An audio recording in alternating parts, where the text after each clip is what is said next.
Hello my dear students, welcome you all to my YouTube channel.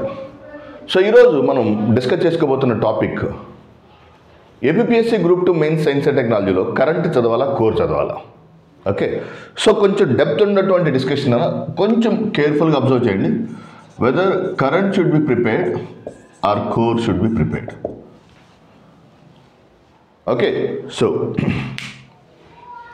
Before starting the session, thank you so much for the extraordinary response for the app.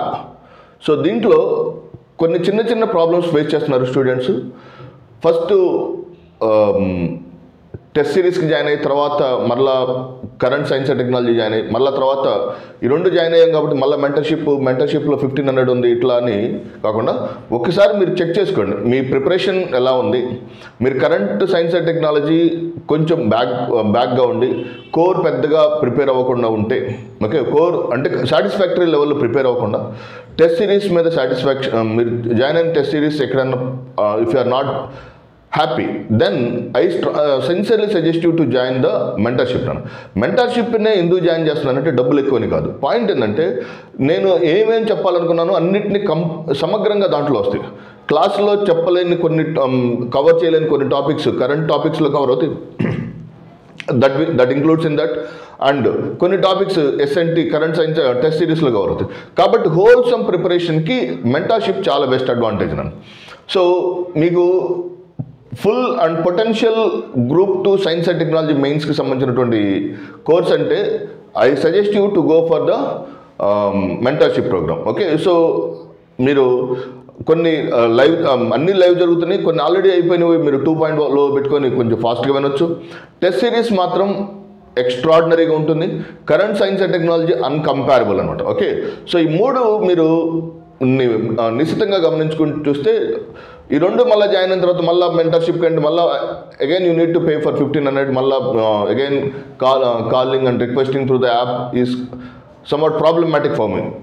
మీరు ఎక్కడి వరకు ఉన్నారు, ఏం ప్రిపరేషన్లో ఉన్నారో ఒకసారి బేరీ చేసుకోండి. ఆల్రెడీ కోర్స్ తీసుకున్నటువంటి స్టూడెంట్స్ తోటి ఒకసారి ఇంటరాక్ట్ అవ్వండి.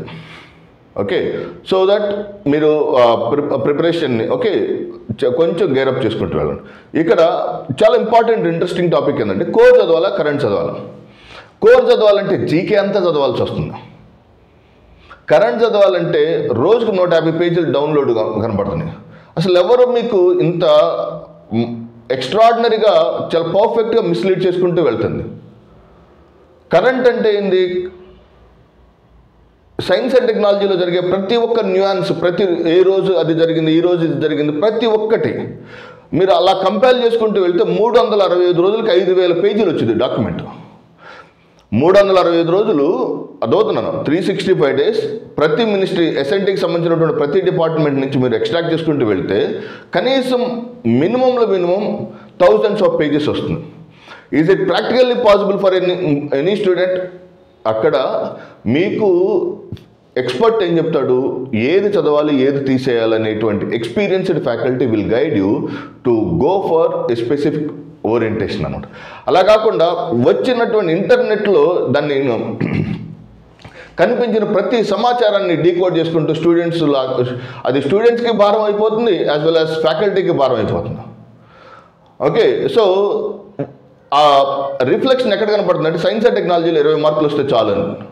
అసలు నా సబ్జెక్టులో 20 మార్కులు రావటం అనేది it is failure of mind. So what I want to convey is డెఫినెట్గా you can score more than 50 marks. Minimum 50 marks పైన స్కోర్ చేసుకోవచ్చు.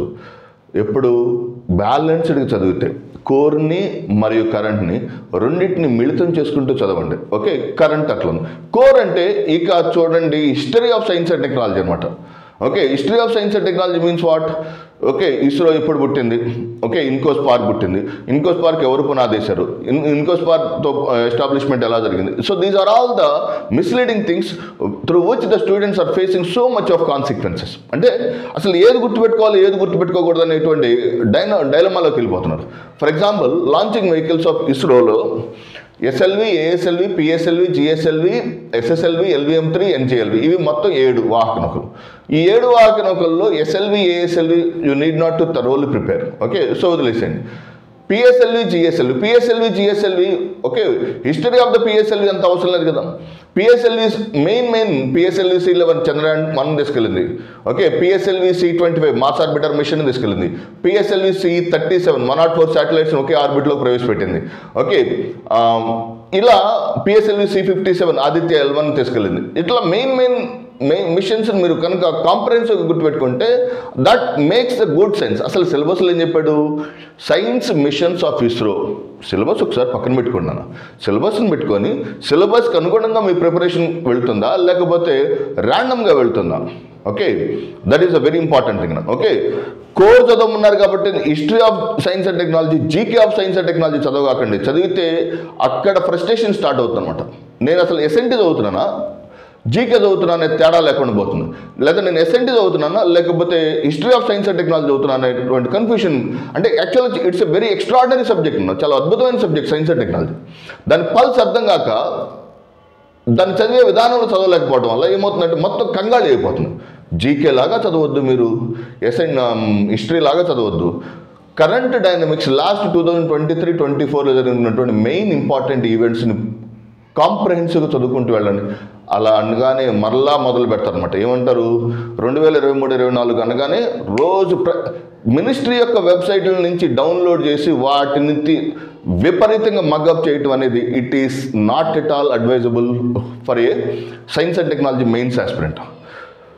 What are the main? So నువ్వు దీన్ని ఎట్లా చూసుకోవాలి? ప్రీవియస్ పేపర్స్ని ప్రామాణికంగా తీసుకోవాలి. ప్రీవియస్ పేపర్స్ ఏమండి? ఏపీపీఎస్సీ గ్రూప్ అండ్ ప్రిలిమినరీలో జరిగినటువంటి 2 ప్రీవియస్ పేపర్స్ ఉన్నాయి కదా, వాటిలో ఎక్కడ అడుగుతున్నాడు? టెలిస్కోప్ల గురించి అడుగుతున్నాడు. నువ్వు టెలిస్కోప్లు అన్నీ కంప్లీట్ చేసుకున్నావా?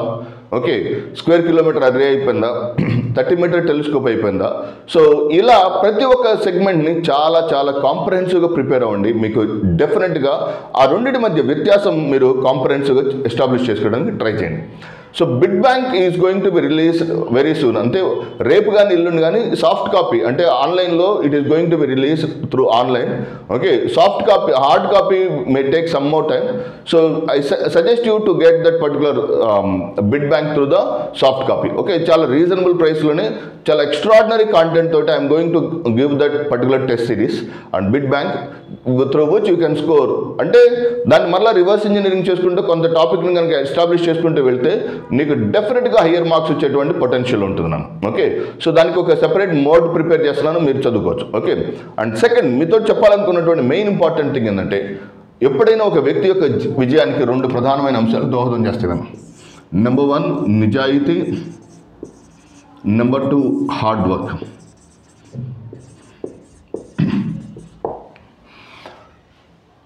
హార్డ్ వర్క్ వలన సక్సెస్ వస్తుంది, కానీ నిజాయితీ లేని హార్డ్ వర్క్ వలన that may not be sustainable.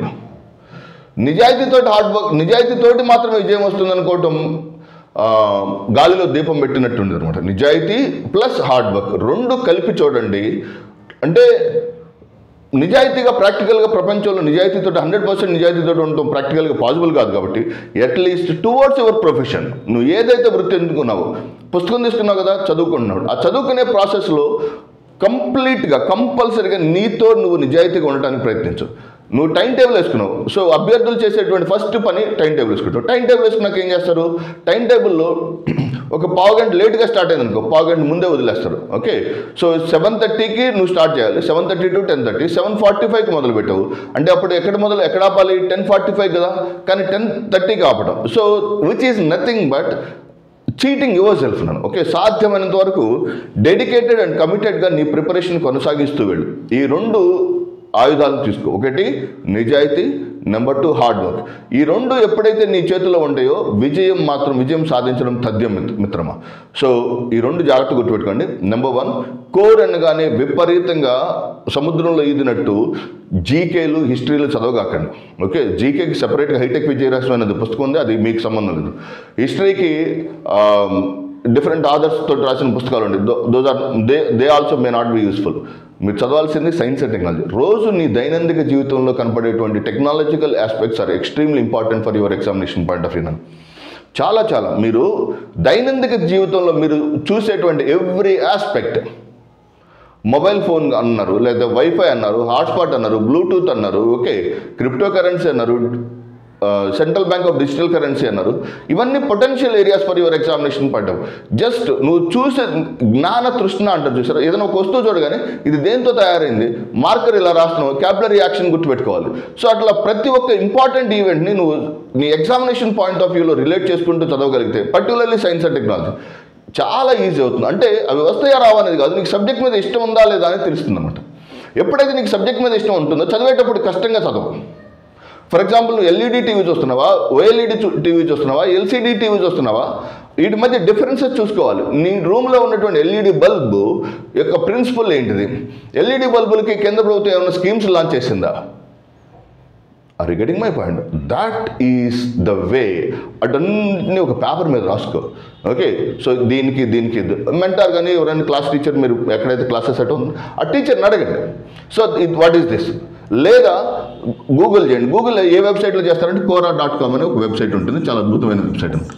Okay, దాంట్లో మీకు సైన్స్ అండ్ టెక్నాలజీకి సంబంధించిన ఏదైనా క్వశ్చన్స్ తెలియని ఏదైనా వస్తే you just go through the Quora and you can enquire and you can get a perfect information with reference to the segment. So I hope you understand అన్న. అత్యంత విలువైన విషయం ఇది సైన్స్ అండ్ టెక్నాలజీ అనేది. దీన్ని అంటే మీరు మీ కష్టాన్ని రిఫ్లెక్ట్ చేస్తుంది. If you do hard work, the hard work will be reflected in to your answer sheet. నా ప్రగాఢ విశ్వాసం ఏంటంటే, కష్టపడి జాగ్రత్తగా ప్రణాళికాబద్ధంగా సైన్స్ అండ్ టెక్నాలజీ చదివితే 60 మార్కులు కన్నా ఎక్కువగా స్కోర్ చేయొచ్చు. ఇప్పుడు ఏపీ హిస్టరీ చదివినట్టే ఇండియన్ పాలిటీ చదువుతున్నావా? లేదు కదా. ఏపీ హిస్టరీ ఇండియన్ పాలిటీ చదివినట్టు ఇండియన్ ఎకానమీ చదువుతున్నావా? లేదు కదా. మరి ఏపీ హిస్టరీ చదివినట్టు సైన్స్ అండ్ టెక్నాలజీ ఎలా చదువుతున్నావు? కాన్సెప్చువల్ క్లారిటీ లేకుండా factual based information point of వ్యూలో ఇల్లాజికల్గా how you are studying the science and technology. Science and టెక్నాలజీని ఒక శాస్త్రీయబద్ధంగా సైన్స్ అండ్ టెక్నాలజీని సైంటిఫిక్ అప్రోచ్లో ప్రిపేర్ అయితే then you can able to score extremely very good marks అన్న. So I wish you very best of luck to you all. Thank you very much. God bless you all.